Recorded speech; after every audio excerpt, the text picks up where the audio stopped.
요한계시록 4장 하늘의 예배라는 제목으로 은혜를 나눠보겠습니다. 우리 옆에 있는 분하고 힘차게 인사해 보겠습니다. 하나님은 살아계십니다. 이렇게 인사하겠습니다. 시작. 하나님은 살아계십니다. 아멘. 예배는 기독교 의식에 있어서 가장 중요한 의식이지요. 우리가 매주 주일날 예배드리는 것이 우리 기독교 신앙생활에서 가장 중요한 부분 아닙니까? 근데 막상 예배가 뭐냐고 물어보면 참 답을 하기가 쉽지 않은 것도 사실입니다. 예배란 이 단어를 한자로 풀면 예의의 자에 엎드릴 배자를 쓰고 있는데요, 한자를 있는 그대로 풀어서 정의를 한다면 예의를 다해서 하나님께 엎드리는 것을 말하죠. 그래서 예배의 본질은 마음을 다하고 뜻을 다하고 힘을 다해서 하나님을 경배하는 것입니다. 이것이 예배의 가장 중요한 본질인데요, 오늘 본문이 이 예배의 본질에 대해서 가장 잘 설명해 주고 있는 구절입니다. 이 요한계시록은 크게 네 부분으로 나눌 수 있는데, 우리가 그동안 살펴봤던 1장에서 3장까지의 7교회를 향한 주님의 말씀이 있고, 그리고 이제 4장과 5장에서 7교회, 지상의 7교회를 향한 주님의 말씀이 있었다면 4장과 5장은 이제 천상에서 벌어지는 하늘의 예배에 대해서 얘기를 하고, 6장부터 19장까지는 그 유명한 마지막 때의 대환란, 이거 7년 대환란이라고 하죠. 대환란에 대해서 이렇게 환상이 기록되어 있고, 20장부터 22장까지는 마지막에 대해 최후의 심판과 그리고 이 도래할 새하늘과 새 땅에 대해서 얘기를 하고 있습니다. 그래서 1장 3장에서 7교회, 1장과 3장에서 7교회에 대한 지상교회에 대한 주님의 말씀이 펼쳐지고 있다면, 이거에 대비해서 4장과 5장은 천상의 교회, 그러니까 하늘에서 드려지는 그 예배에 대해서 이렇게 묘사를 하고 있습니다. 1장 3장에서 7교회에 대한 주님의 계시 속에 나타난 교회는 이 땅에서 참 고난받는 교회들이죠. 로마 당국의 그 핍박과 압제 속에서 정말 환난, 핍박, 유혹이 많은 세상 속에서 교회가 치열한 영적 싸움을 하고 있는 그런 모습을 보여주고 있습니다. 그래서 예수 이름 때문에, 하나님 때문에 고난을 받고 순교를 당해야 하는 어려운 상황 속에서 하나님을 예배하는 교회, 그것이 1장과 3장에 드러나는 교회의 모습입니다. 그래서 로마가 또 얼마나 많은 겁박을 했습니다. 자기들의 그 힘을 가지고 황제를 그리스도라고 하면서 그 황제에게 물 끓기를 거부하는 수많은 그리스도인들을 순교로 시켰던 것이 로마의 당국이죠.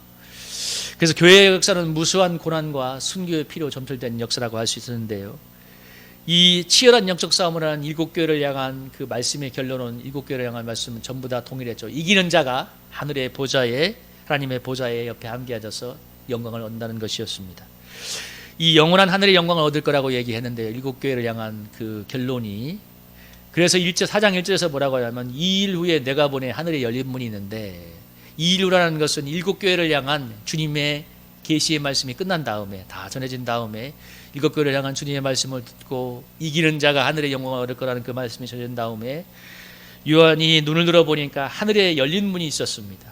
그리고 그 음성이 와서 이리로 올라와서 이후에 마땅히 되어질 일들을 내게 보일 것이라고. 그러니까 지상에서 교회가 영적인 싸움을 하고 이긴 다음에 어떻게 하늘의 영광에서 이렇게 일들이 벌어질까에 대해서 보여준다고 말씀합니다. 그렇게 이제 요한이 계시를 받고 이어지는 2절 3절에 보면, 성령에 감동되었을 때 하늘의 보좌가 베풀었다고 얘기하죠. 그 보좌에 앉으신 이가 있는데, 앉으신 이의 모양이 벼옷과 홍보석 같고 무지개가 있어 보좌에 돌렸는데 그 모양이 녹보석 같더라. 2절 3절에 보면 하나님이라는 표현을 보좌에 앉으신 이라고 표현을 하고 있는데요, 이 4장과 5장에서 보좌란 단어가 17번 나오고 있습니다. 여러분, 보좌란 단어가 상징하는 게 무엇인가요? 보좌는 통치하는 권한을 상징합니다. 그러니까 로마 황제가 이제 보좌에 앉아서 세상을 통치했지 않습니까? 그거와 마찬가지로 그런 보좌라는 것은 통치의 개념을 말하는 건데, 17번 나오는 것은 하나님이 이 세상을 다스리는 통치라는 것을 강조하고 있는 것입니다. 왜냐하면 당시 시대 상황이 로마의 황제가 세상을 다스리는 것같고, 손가락 하나 까다가면 살고 손가락을 내리면 죽는 그런 세상이었지만, 이 보좌라는 것을 강조함으로써 하나님이 이 세상의 통치자라는 것을 얘기하고 있는데요, 그 통치와 권위를 얘기하면서 이 지상에서 로마 황제가 그 다스리는 것 같은 그 세상에 대해서 비교되는 이 하늘의 보좌를 얘기하고 있습니다. 그러면서 이 3절에 보면 그 하나님의 모습을, 보좌에 앉은 하나님의 모습을 벽옥과 홍보석 같고 무지개가 있어 보좌에 둘렸다고 하죠. 보석으로, 그러니까 찬란하게 빛나는 보석으로 표현하고 있는데 하나님의 영광이 그렇게 보석처럼 빛난다는 것이고, 무지개가 있다는 것은 하나님의 아름다운 광채를 말하죠. 그러니까 보석처럼 빛나고 무지개가 둘러싸여 있는 것 같은 영광스럽고 아름다운 하나님의 이 영광을 얘기하고 있습니다. 이어지는 그 4절을 보면 그 하나님의 보좌의 둘레에서 24보좌들이 있다고 합니다. 그 보좌들 위에 24장로들이 흰 옷을 입고 머리에 금관을 쓰고 앉았다고 얘기하는데, 여기서 이 24장로를 갖다가 가장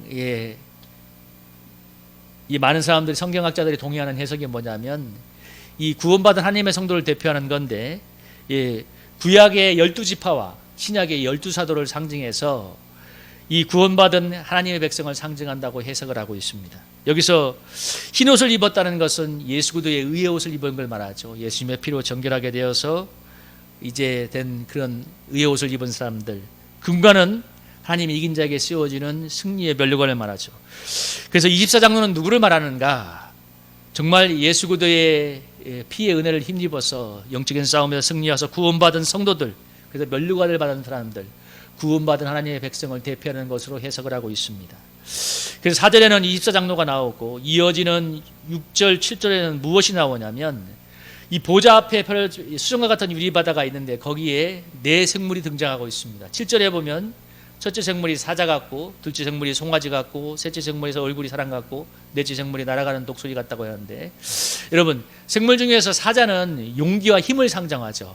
정말 가장 힘이 센 것, 용기하면 사자고, 송아지는 여러분 구약 성경에서 제사할 때 우리가 하나님께 제사 드릴 때 무슨 제물에서 송아지 제물을 드렸지 않습니까? 그래서 여기서 송아지는 희생을 상징한다고 하고, 생물이 얼굴이 사람 같다는 것은 지혜를 상징하고, 또 날아가는 독수리 같은 것은 아주 힘찬 역동성을 상징하는 건데, 이 24장로가 구원받은 하나님의 백성을 대표한다고 하면 7절에 네 가지 생물들, 사자 같고 송아지 같고 얼굴이 사람 같고 날아가는 독수리 같은 이것은 뭐냐면 하나님이 만든 모든 피조물들을 상징하는 것으로 해석을 합니다. 그러니까 24장로가 구원받은 하나님의 백성을 상징한다면, 이 보좌 앞에 수정 같은 유리바다에 나타나고 있는 4가지 생물들이 이제 하나님이 피조한 모든 피조 세계를, 피조물들을 상징한다고 얘기하는데요.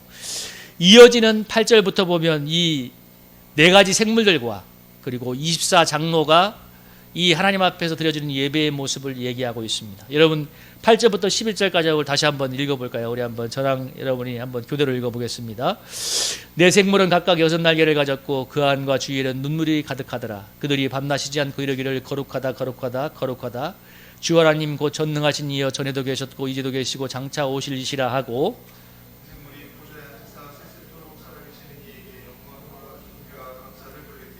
24장로들이 보좌에 앉으신 이 앞에 엎드려 세세토록 살아계신 이에게 경배하고 자기의 간을 보좌 앞에 드리며 이르되, 우리 주 하나님이여 영광과 존귀와 권능을 받으시는 것이 합당하오니 주께서 만물을 지으신지라. 만물이 주의 뜻대로 있었고 또 지으심을 받았나이다 하더라. 아멘. 우리가 사장의 모습이 하늘에서 벌어지는 이 예배의 모습이라면, 아까 2가지가 등장했죠. 하나님의 보좌가 있고 그 위에 하나님의 보좌를 둘러서 24장로가 보좌에 앉아 있고, 그리고 그 4가지 생물이 이렇게 나타나고 있는데요. 이 4생물이 우리 성경을 봐야 되겠네요. 우리 네 생물이 이렇게 하나님을 찬양하고 있죠. 밤낮 쉬지 않으면서 거룩하다 거룩하다 주 하나님 곧 전능하신 이여 전에도 계셨고 이제도 계시고 장차 오실리라. 4가지 생물, 그러니까 모든 피조물들이 하나님을 거룩하다고 찬양하면서 이렇게 찬양을 하면, 24장로들은 면류관을 벗어서 하나님께 드리면서 영광과 존귀와 찬양을 받는 것이 합당하다고 말하면서 하나님의 이름을 높이고 있습니다. 이 천상에서의 이 모습이 지금 현재도 벌어지고 있고 장차 벌어질 영광의 예배의 모습인데요. 이것은 이 예배가 무엇인가에 대해서 얘기하는 거죠. 여기 보면 천상에서 드려진 예배에서 4가지 생물은 이걸 끄는 게 낫겠네요. 너무 정신이 없어서 끄겠습니다. 천상에서 벌어지는 이 4가지 생물은 밤낮 쉬지 않고 하나님을 찬양하고 있죠. 그리고 24장로는 면류관을 벗어 하나님께 영광을 올리고 있는데, 면류관은 영광을 상징하는 것입니다. 그러니까 면류관을 벗어 하나님께 드린다는 것은 모든 영광을 하나님께 올려드리는 거죠. 우리가 여기서 배워야 될 예배의 모습이 나오는데요. 그것은 뭐냐면, 예배는 가장 중요한 것이 뭐예요? 아까 말한 피조물과 24장로들이 하나님을 찬양하고 있는 거죠. 모든 영광과 찬송과 존귀를 받기에 합당하다고. 그러면서 8절에서는 거룩하신 하나님을 찬양하고 있는데, 8절에서 지금 반복되는 것이, 거룩하다는 것이 3번에 걸쳐서 반복이 되고 있습니다. 하나님의 거룩성을 얘기하는 건데, 우리가 이 본문에서 한 가지 다뤄야 될 것은 뭐냐면, 우리 하나님께서 정말 받으시는 예배 중에서 가장 중요한 것이 뭐냐면 거룩인데, 우리 그리스도인들이 하나님이 받으실 만한 예배자가 되기 위해서 가장 중요한 요소 중에 하나가 거룩이라는 것입니다. 하나님이 거룩한 이 예배자의 예배를 받으시기 때문인데요. 우리 구약 성경의 창세기 4장 3절 7절을 보면 가인과 아벨의 이 제사가 나오죠. 가인과 아벨이 제사를 드렸는데, 5절에 창세기 4장 5절에 보면 하나님의 가인의 제물은 받지 않고 아벨의 제물은 받으시겠으니까, 가인이 얼굴이 막 분하여서 막 화를 내고 있으니까 하나님께서 왜 네가 이렇게 분을 내냐고 얘기하면서 4장 7절에 보면, 네가 선을 행하면 어찌 나체를 들지 못하느냐, 선을 행하지 않으면 죄가 문에 엎드려지느라 너가 죄를 너는 너는 죄를 다스릴지다. 하나님께서 이 가인의 제사를 받지 않았는데, 오늘 본문을 유추해서 보면 왜 가인의 제사를 받지 않았는가? 가인에게 하나님께서 받으실 수 없는 죄가 있었다는 것을 알 수가 있습니다. 그러니까 하나님이 가인의 예배는 받지 않은 이유가 뭐냐면, 가인에게 하나님께서 기뻐 받을 수 없는 그런 죄의 모습이, 네가 선을 행하면 어찌 낯을 보지 못하느냐, 죄가 선을 행하지 않으면 죄가 문에 엎드려지니까 죄가 너를 원하지만 너는 죄를 다스리라. 이 구절을 보면 가인에게 하나님께서 기뻐 받을 수 없는 죄악의 요소가 있다는 것을 알 수가 있죠. 그래서 우리가 이 천상의 예배를 오늘 우리의 삶의 일상의 예배에 적용해서 생각해 본다면, 가장 중요한 예배 중에, 예배자의 요소 중에 하나가 뭐냐면 거룩이라고 말할 수가 있습니다.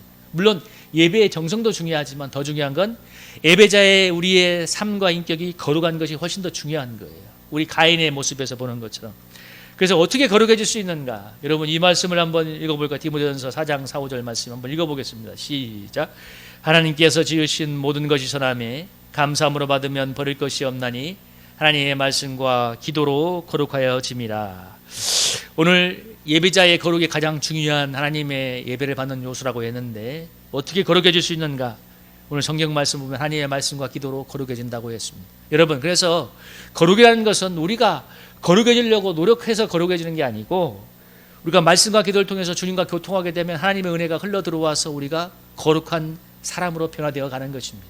여러분, 우리의 심령이 세속에 더러운 죄로 가득 채워 있을지라도 말씀과 기도를 통해서 하나님의 성령의 은혜가 들어오게 되면 이 더러운 것들을 깨끗이 몰아내고 하나님이 기뻐받는 거룩한 성령의 은혜가 가득 찬 심령으로 바꾸어주는 거죠.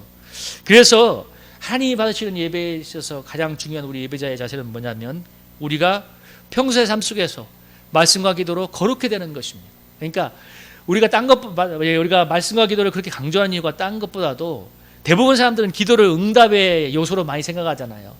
무엇인가 내가 하나님께 받고 싶은 것을 구하는 수단으로 많이 생각하는데, 그것이 아니라 말씀과 기도를 통해서 거룩해지기 때문에 기도하는 것입니다.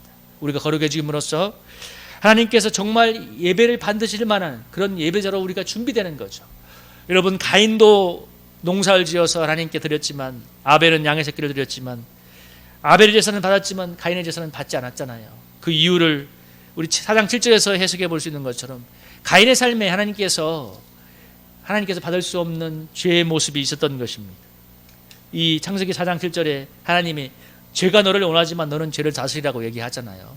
이 말씀처럼 가인의 삶에 하나님이 기뻐할 수 없는 죄의 모습이 있었다면, 우리의 삶에도 하나님께서 받으실 수 없는 그런 거룩하지 못한 삶에 대해서 우리가 말씀과 기도로 우리를 새롭게 우리를 거룩하게 하나님의 예배자로 준비시키는 것이 중요하죠. 이것이 첫 번째 오늘 이 예배자의 모습에 대해서 생각해 볼 수 있다면, 우리 요한계시록 4장 10절을 보면 두 번째로 예배에 있어서 중요한 게 뭐냐? 24장로들이 보좌에 앉으신 이에게 무엇을 했습니까? 경배하고 자기의 간을 보좌 앞에 드렸지 않습니까? 여기서 면류관을 하나님께 올려드린 건데요. 면류관은 모든 영광을 하나님께 올려드리는 거라고 얘기했습니다. 그래서 모든 영광을 하나님께 올려드리는 건데, 여러분 예를 들면 이런 게 있습니다. 우리가 여러분 헌금을 하나님께 드리고 있는데, 우리 사랑하는 성도님들, 현금이 여러분들이 다 삶의 일터에서 돈을 벌기 때문에 돈을 버는 게 얼마나 힘들까 아시잖아요. 근데 그 귀한 것을 하나님께 드리기 때문에 하나님께서 기뻐받는 제사가 되는 것도 맞지만, 더 하나님께서 기뻐하는 제사는 뭐냐면 이것이 하나님께로부터 온 은혜의 소사라는 것을 인정하며 드리는 게 더 중요한 것입니다.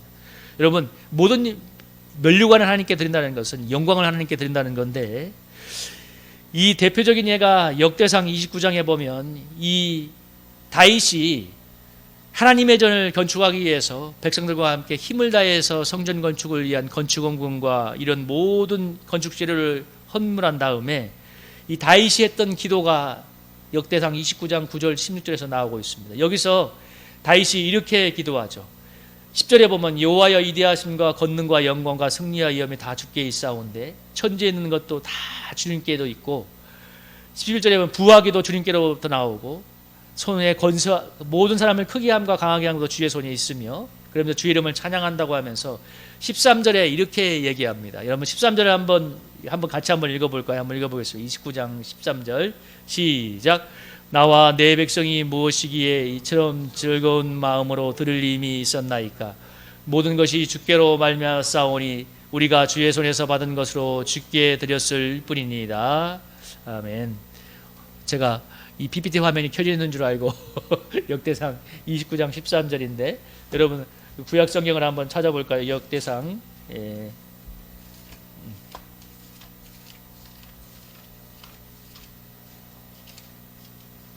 구약 성경 653페이지입니다. 653페이지.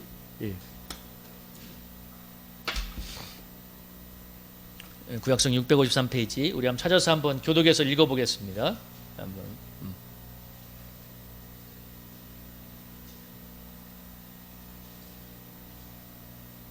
우리 10절부터 한번 653페이지 29장 10절부터 한번 읽어보겠습니다. 교독합니다. 다윗이 온 회중 앞에서 여호와를 송축하여 이르되 우리 조상 이스라엘 하나님 여호와여 주는 영원부터 영원까지 송축을 받으시옵소서.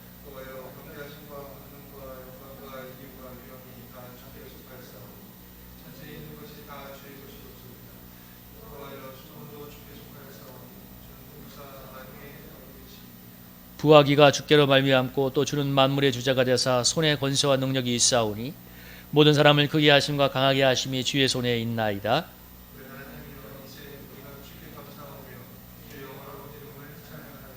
나와 내 백성이 무엇이기에 이처럼 즐거운 마음으로 드릴 힘이 있었나이까. 모든 것이 주께로 말미암았사오니 우리가 주의 손에서 받은 것으로 주께 드렸을 뿐이니이다.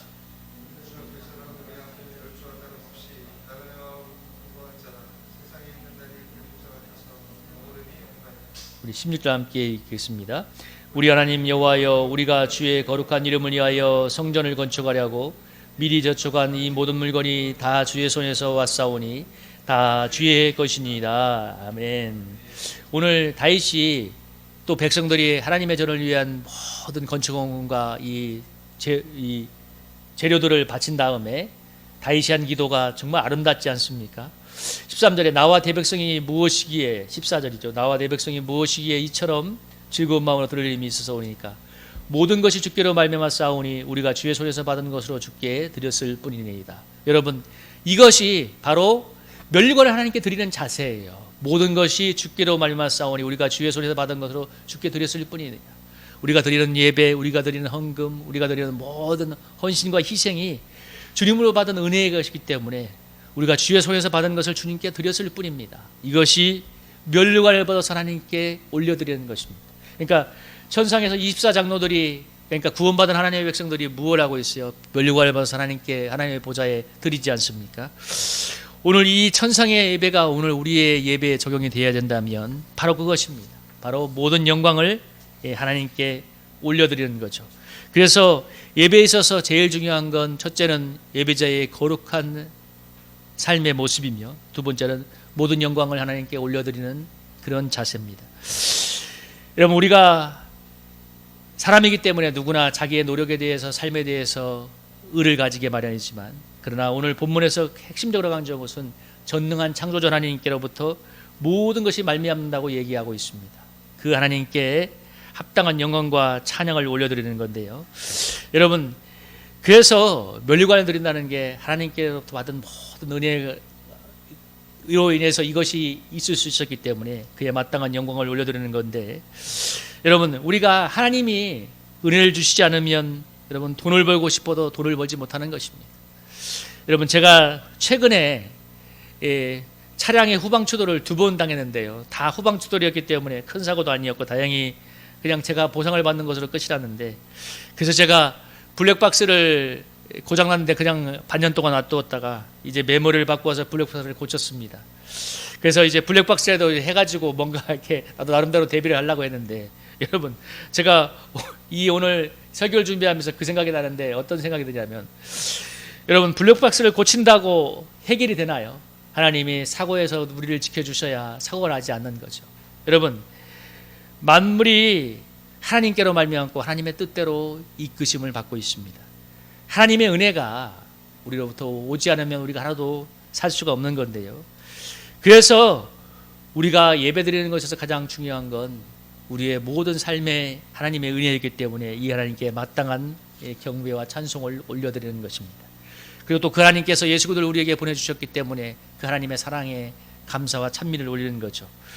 여러분, 우리 이 하나님께 마땅한 감사와 존귀와 감사와 찬송을 드리는 예배자의 삶이 되어서 참 하나님의 은혜가 늘 넘치는 그런 복된 삶이 되기를 주님의 이름으로 축복합니다.